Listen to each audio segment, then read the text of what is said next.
chiller. 전에 소리하게 비패스를 나 provocations. Asian come, yeah, they call it cool, yeah. We hit the pool, sounds like cool, make the pool, yeah. Born and quiet. Coming up on a newscast. Senior diplomats from Seoul, Washington, and Tokyo agreed on the need for a stern response in the event of a seventh nuclear test by North Korea. Meanwhile, China's ambassador to South Korea emphasized that Beijing has not turned a blind eye to the North's recent provocations. The Yoon administration has renamed and relaunched the main deliberative body on climate change as the Presidential Commission on Carbon Neutrality and Green Growth. The South Korean leader met with its members and voiced the need for green tech and economic growth to go hand in hand. The Justice Ministry plans to lower the age at which lawbreakers can be subject to criminal punishment to 13. The decision comes following an increase in crimes committed by young people in recent years.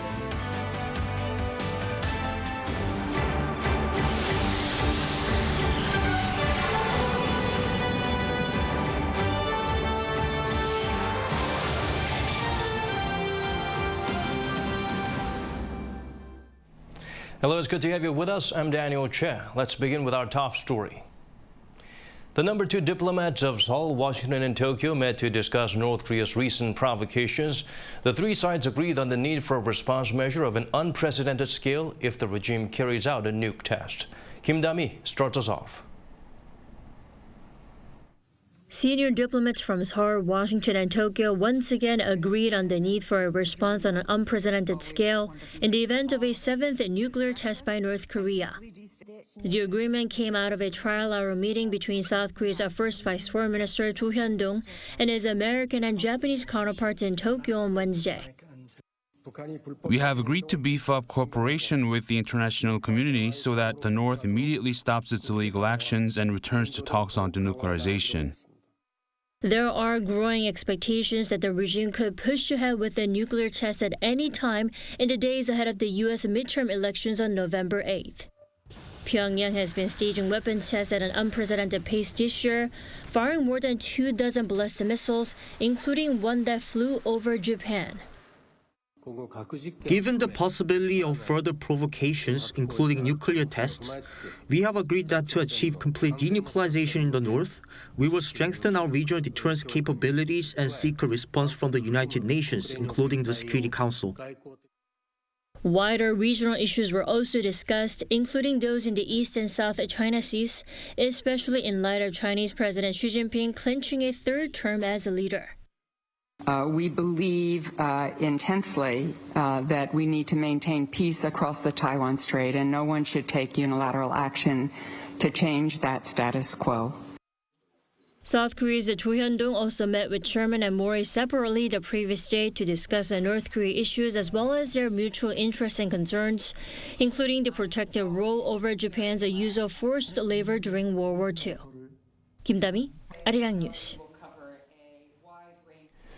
China's ambassador to South Korea claims his country has not turned a blind eye to North Korea's recent provocations. Speaking at a forum in Seoul on Wednesday, Xing said Beijing is making great efforts to denuclearize the peninsula and promote peace and stability in the region. He had been asked to clarify China's stance on what is widely believed to be an imminent nuke test by Pyongyang. The ambassador said Beijing will do its best to help resolve the problem through dialogue. South Korea's military held a large-scale amphibious landing drill with troops from the Marine Corps and Navy taking part. The annual exercise comes at a time when Pyongyang appears to have completed preparations for its 7th nuclear test. Bae Eun-ji takes us closer to the action. South Korean assault amphibious vehicles fire smoke grenades as they move toward land. The country's Marine Corps said Wednesday that it conducted a landing exercise in the southeastern coastal city of Pohang. That included 40 of these amphibious vehicles. Around 6,000 troops from South Korea's Navy and Marine Corps took part in the drill, which also involved 10 ships and about 50 helicopters. The troops practiced a technique called helocast, where Special Forces troops jump directly from a helicopter into the water. Troops also parachuted from a transport aircraft and practiced fast roping out of helicopters, a skill that's needed when helicopter landings are impractical during battle. Our goal is to be ready to immediately respond to our mission, anytime, anywhere, and in any kind of circumstances.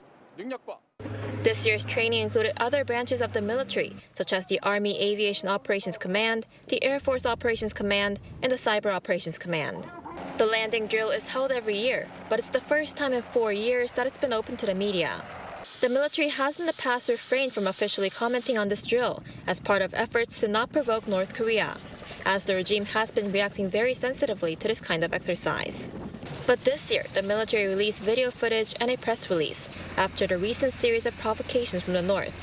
Pyongyang recently launched ballistic missiles, fired artillery shells, and its warplanes flew near the inter-Korean border.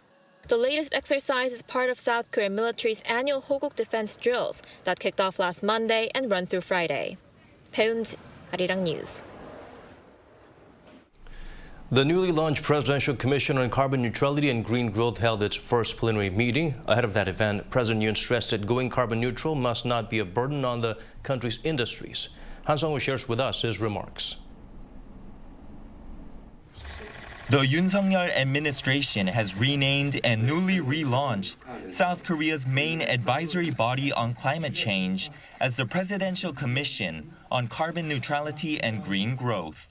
And ahead of its first plenary meeting on Wednesday, President Yoon met with commission members at his office in Seoul, where he said that environmental protection and economic growth should go hand in hand.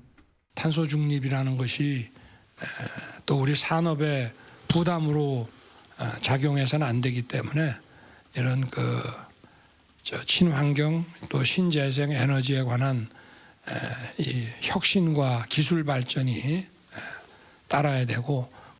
The president also cast doubt on the basis for the previous government's nationally determined contribution goal for reducing greenhouse gas emissions, likely referring to the country's pledge last year to cut them by 40% from 2018 levels by 2030, but acknowledged that as that pledge was made, it must be delivered.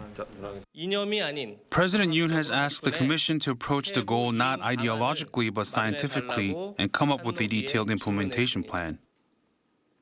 In the plenary meeting held at the Korea Institute of Science and Technology, the Commission's co-chairman, Prime Minister Han Duck-soo, vowed to protect national interest through a balanced energy policy, including through nuclear energy, a shift from the Moon Jae-in administration's approach.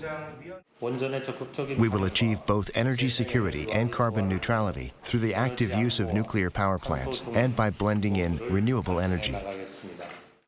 Stressing that the private sector must be at the forefront of the push to go carbon neutral, Han added that the government will back corporate efforts by providing support regarding finance, tax, R&D, and regulations. Based on the results of Wednesday's meeting, the Yoon administration plans to set a roadmap for cutting greenhouse gas emissions and establishing a national framework for carbon-neutral green growth. Han Sung-woo, Arirang News. President Yoon met in Seoul with his Nigerian counterpart. Muhammadu Buhari is visiting the nation for the 2022 World Bio Summit. The South Korean leader hoped for greater cooperation, particularly on economy and culture, highlighting more than 4 decades of friendship. In 2010, Seoul established a Korean Culture Center in Nigeria, the first one to be set up in Africa. Yoon also sent his condolences to the victims and their families of recent flooding in Nigeria. It's the first time in a decade a Nigerian president traveled to South Korea. On Wednesday, President Yoon met with Richard Hatchett, the CEO of the Coalition for Epidemic Preparedness Innovation, also known as CEPI. The South Korean leader said he strongly supports CEPI and wishes to collaborate with the coalition to prepare for future pandemics. Yoon added Seoul will also work to achieve justice in global health, and that is why the nation hosted the World Bio Summit 2022. CEPI has previously provided $260 million of funding for R&D of vaccines, including South Korea's first COVID-19 vaccine, SKY-CoV-1. On Tuesday, the foundation made an agreement with SK Bioscience to give $140 million for mRNA vaccine platform R&D. The world is now looking back on how it has dealt with COVID-19 as well as ways to effectively deal with the next possible pandemic. Health officials from across the globe gathered in Seoul to discuss these issues. Song Yoo-jin brings the highlights from that session. For the past 2 years, COVID-19 has completely upended our lives. So far, more than 600 million people have caught the virus and over 6 million have lost their lives. But what helped the world endure and cope with this global health crisis were innovative vaccines and therapeutics. And some 300 heads of state and CEOs of global vaccine and biologics companies gathered in Seoul to share the lessons they learned from the COVID-19 experience and how they would deal with possible future pandemics at the 2022 World Bio Summit. The inaugural two-day event, which kicked off on Tuesday, is co-hosted by South Korea's health ministry and the World Health Organization. This year's keyword is equity. Was vaccine production was concentrated in just a few locations. And those regions, US, Europe, India, China, had to serve their own populations before they could share the vaccines with the rest of the world. So that was a significant cause of the inequity. So we need to work to strengthen vaccination programs in countries around the world so that we don't have a situation today where 77% of people in low-income countries haven't had a single dose of vaccine. And South Korea is expected to play a key role. In February, the country was selected as home to the WHO's new global biomanufacturing training hub that will increase access to vaccines for low and middle-income countries and strengthen their manufacturing capacity. And during the summit, South Korea and the WHO adopted the Seoul Declaration, a set of commitments to prevent, prepare, and respond against future pandemics. Through a global capacity centered on innovation in the biohealth industry, it aims to promote international cooperation to advance infectious disease countermeasures such as vaccines, therapeutics, and diagnostics to ensure everyone's equitable access to them. South Korea aims to hold the World Bio Summit every year and make it into an international event where participants can discuss ways to improve public health through vaccines and biologics. And this year, it's all about preparedness based on equity and cooperation. 송유진, Arirang News. South Korea will offer bivalent COVID-19 vaccination for everyone over 18 this winter. Beginning next month, 2 Pfizer vaccines will be administered, one that targets the BA.1 Omicron variant and another that targets BA.4 and BA.5.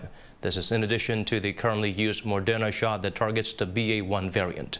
Previously, the additional jabs were only recommended to high-risk groups such as people over 60 and those in nursing homes.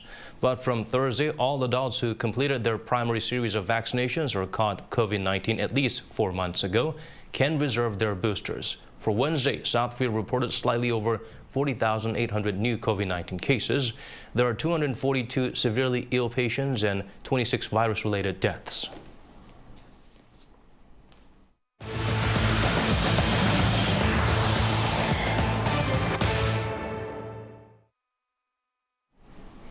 The government announced plans to allocate a majority of newly built public rental apartments to people between the ages of 19 and 39.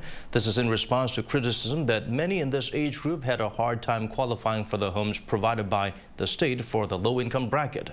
Priority has been traditionally given to seniors, newlyweds, and families with multiple children. The government plans to increase the proportion of young tenants to a staggering 68% of the 500,000 public rental apartments planned to be built over the next 5 years to help them find a place to live in cities with notoriously expensive real estate prices like the capital. The Justice Ministry plans to lower the age at which lawbreakers can be subject to criminal punishment by 1 year.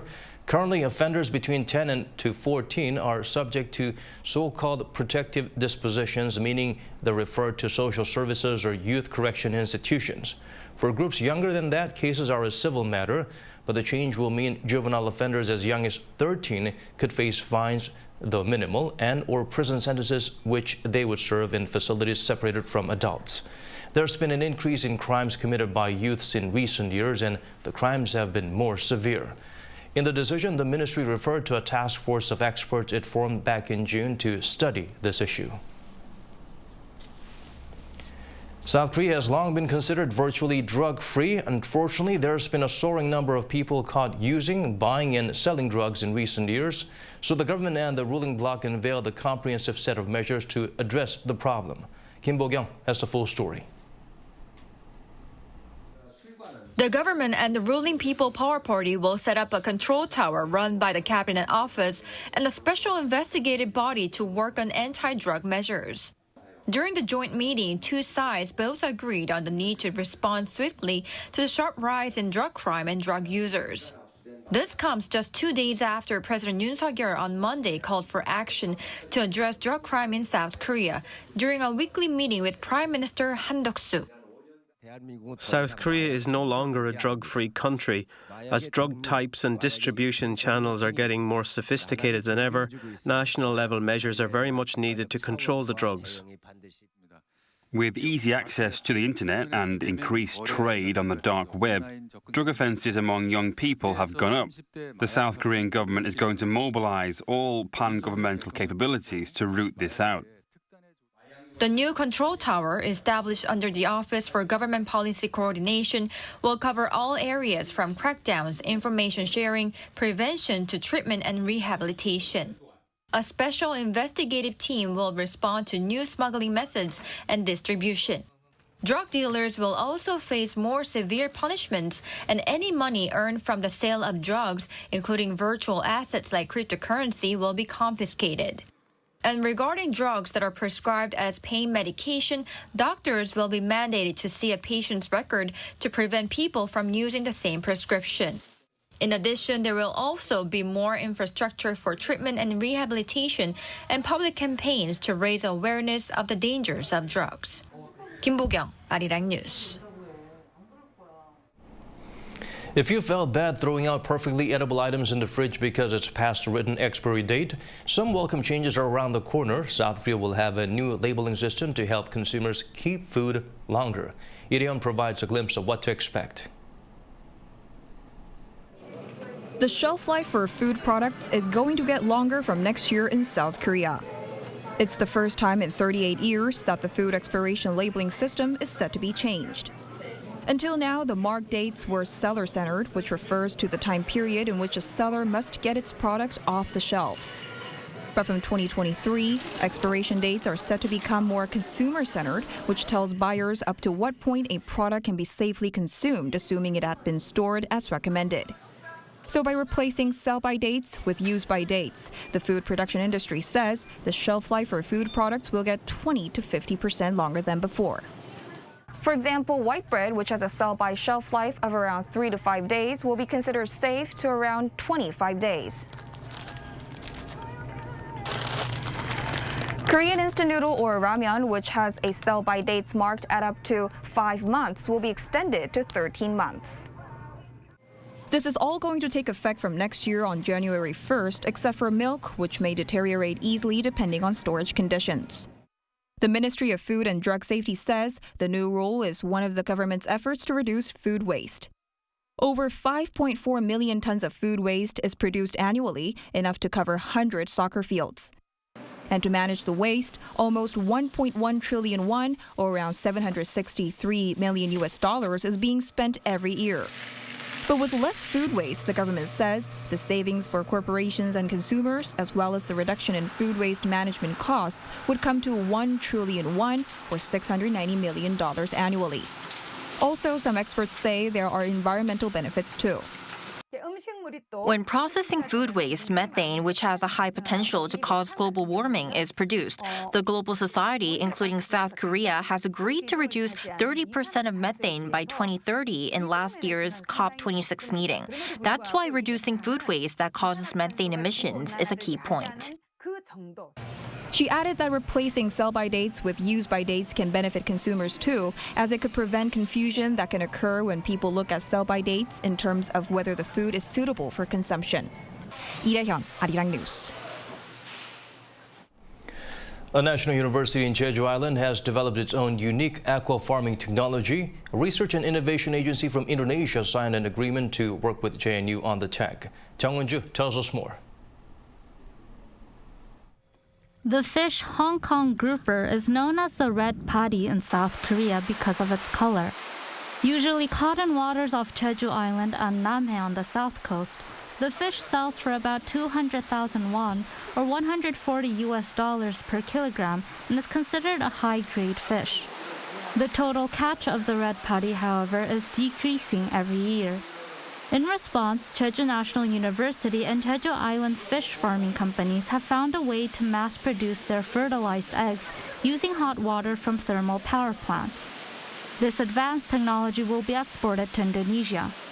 Jeju National University and the Indonesian National Research and Innovation Agency, which is a cabinet-level government agency directly under the President of Indonesia, have signed an agreement focusing on the technology's export. Through this agreement, Jeju National University plans to increase the production rate of the farmed dagumbari, which currently ranges between 30 to 40% in Southeast Asian countries, to more than 70%. Today's MOU with Jeju National University is important to us because I know the university is specially developed in the aquaculture industry.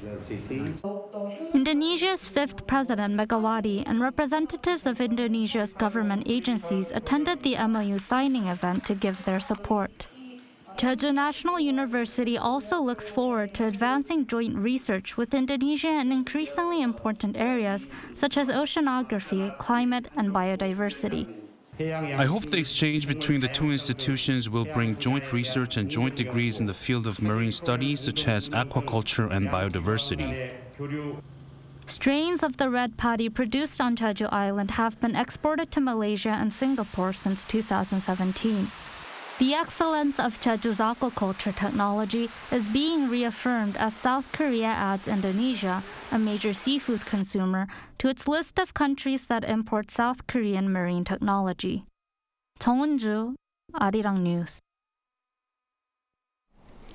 The 2022 Robot World Exhibition is on. This year, some 220 firms from 12 countries are taking part. Various models are on display from manufacturing to rehab. Many have everyday life applications. Shin provides a sneak peek. Here, you can tag your QR code on the machine and get a cup of coffee made by this barista robot. There is another robot that's used at industrial sites where it moves around on 4 legs and can even climb stairs. And there's lots more to see and experience at the 2022 Robot World Exhibition. This year, around 220 companies and research institutions from 12 countries are showcasing their latest robotic technologies, which help South Korea in developing its own already advanced robot industry. South Korea's robot industry ranks 5th in the world. In 2024, we expect sales to reach 6.7 trillion Korean won, or around $4.7 billion. To help keep these results coming, the government is going to provide the industry with support.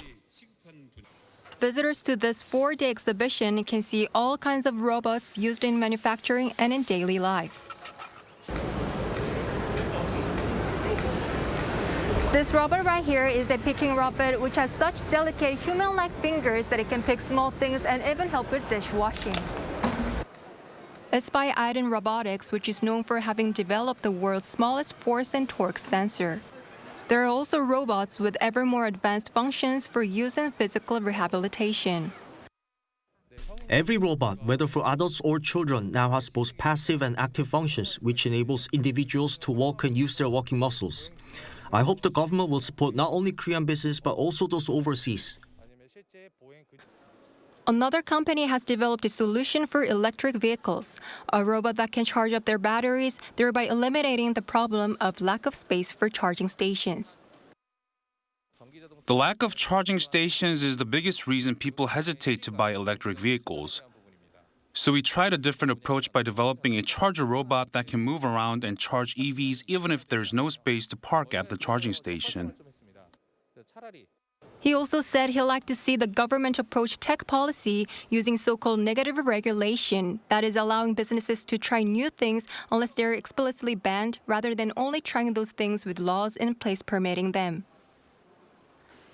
In parallel with the growing industry, government has pledged to invest 300 billion Korean won or $200 million over 7 years from 2023 to bolster robot data centers and testing facilities. 신하영, Arirang News.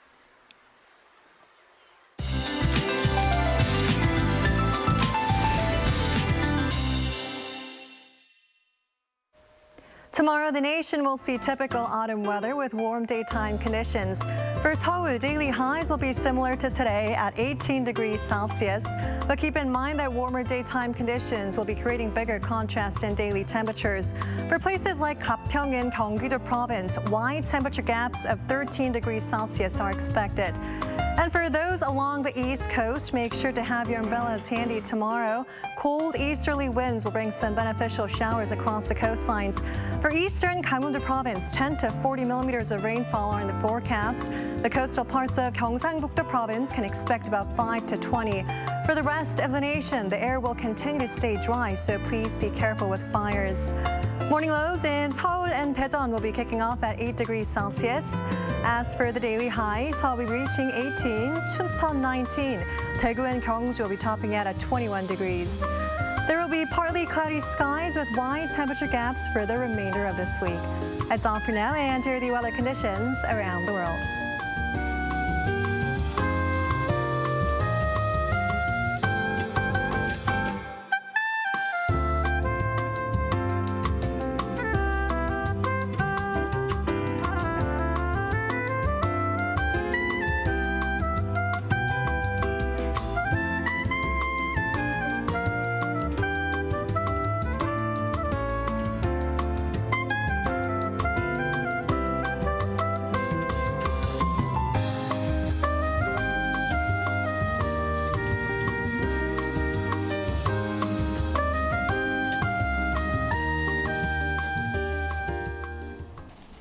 It's time to wrap things up. As always, thank you for staying with us.